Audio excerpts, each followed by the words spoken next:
Hi, my name's Phil. I like to talk about politics. In this video, I'd like to ponder why it is that the government keeps banging on about controlling borders and then became the only country in Europe not to actually control its borders during this coronavirus pandemic. And if they won't control them when there's an actual need to do so, what makes supporters think that they will when it would be really stupid to do so? But first, if you'd like to be notified of daily news in politics, then please subscribe to the channel and click the bell notification icon. So it was reported last week that the UK had only quarantined a bit under 300 people since the coronavirus pandemic became a concern for European nations. The government have now announced that new arrivals will have to be quarantined for 2 weeks, but this is months late.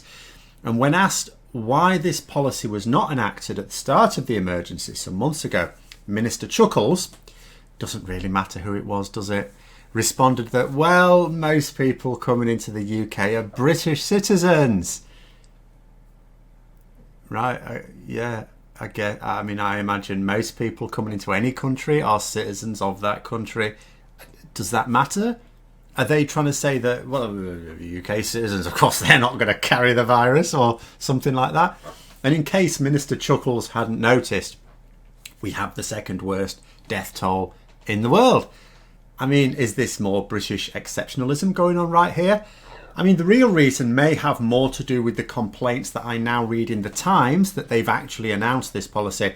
A number of airlines have called the government's move into question with, of course, fears for their business. But they do what you usually do and they come up with lots of, this is going to affect people in very, very bad ways. No, we don't care about our business. Of course not. But, there's all these other concerns. And it's very interesting at the moment with this coronavirus crisis. I would say much more so than with Brexit. It is really interesting to read articles in a whole range of newspapers during this emergency as a little aside. So you take the Times, for example. This is one of the more grown-up newspapers on the right wing of politics at the moment. For example, it has attacked the government for not extending the Brexit transition period. It has attacked the government for all sorts of failings in its poor response to the coronavirus emergency. This is in stark contrast to their hand-painting colleagues in the Daily Mail, the Sun and the Telegraph. So are the Times concerned about people's well-being? Are they trying to be the grown-up in the room? Not really, no. Because then you see articles like this that voice concerns over other policies that are designed to save lives. So it's not the saving of lives that they are focused on. The bottom line is what they care about is the economy. It is a newspaper that represents the wealthy. And because Boris Johnson is not just failing to protect people's lives, which from the Times' point of view is neither here nor there, but also businesses and the economy at large, they are out to get him. But anyway, back to this policy, and it's just the latest in a clear contradiction of the government's notion that they have applied the right measures at the right time. This is what they keep banging on about. We've put in place the right measures at the right time. It's all ministers have to quote. There's a few things they have to quote. This is one of them.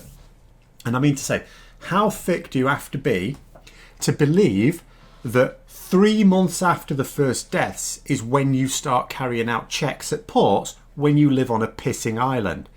If you're going to have any policy in place at all for those coming into the country, the best time to do it, you don't have to be very bright to see this, the best time to do it is before there are any known cases in the country at all.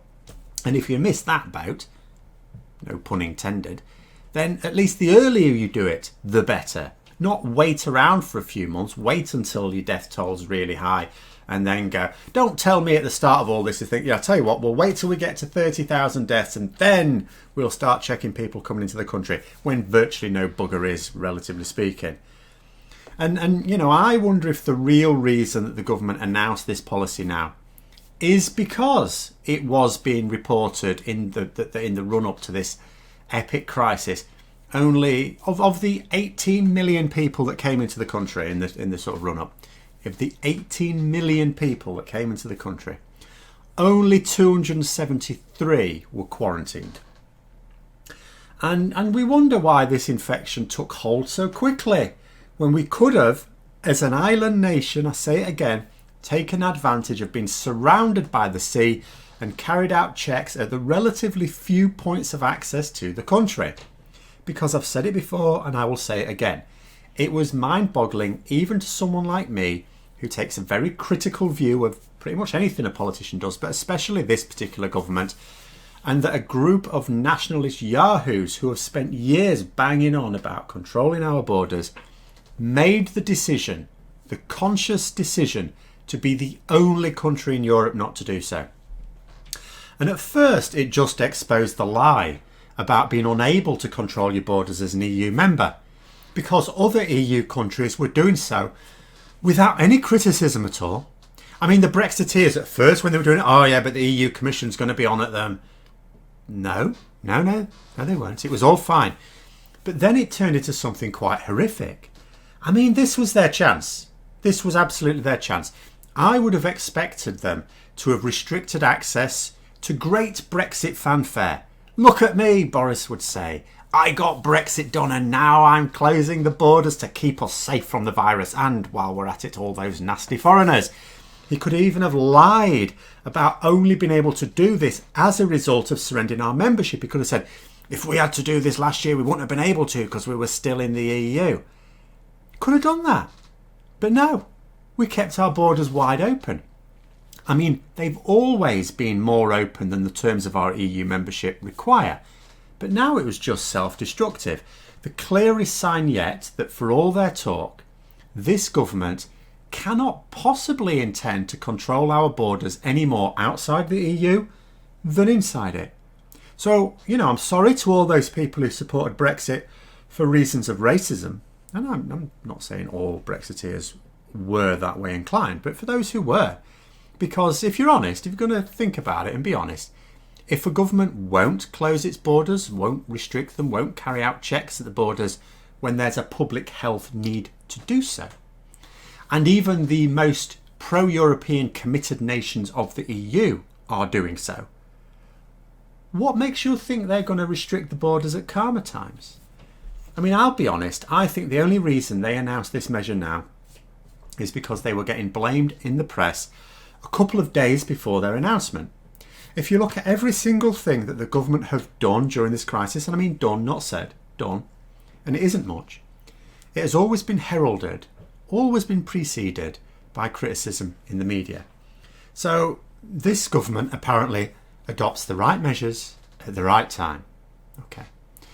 Only if the right measures are whatever the newspapers call for, and the right time is a day or two after it's in their headlines, and those headlines have drawn attention to it amongst the public. That's the only way that their slogan could actually possibly be true. But those are my thoughts. Let me know yours in the comments below.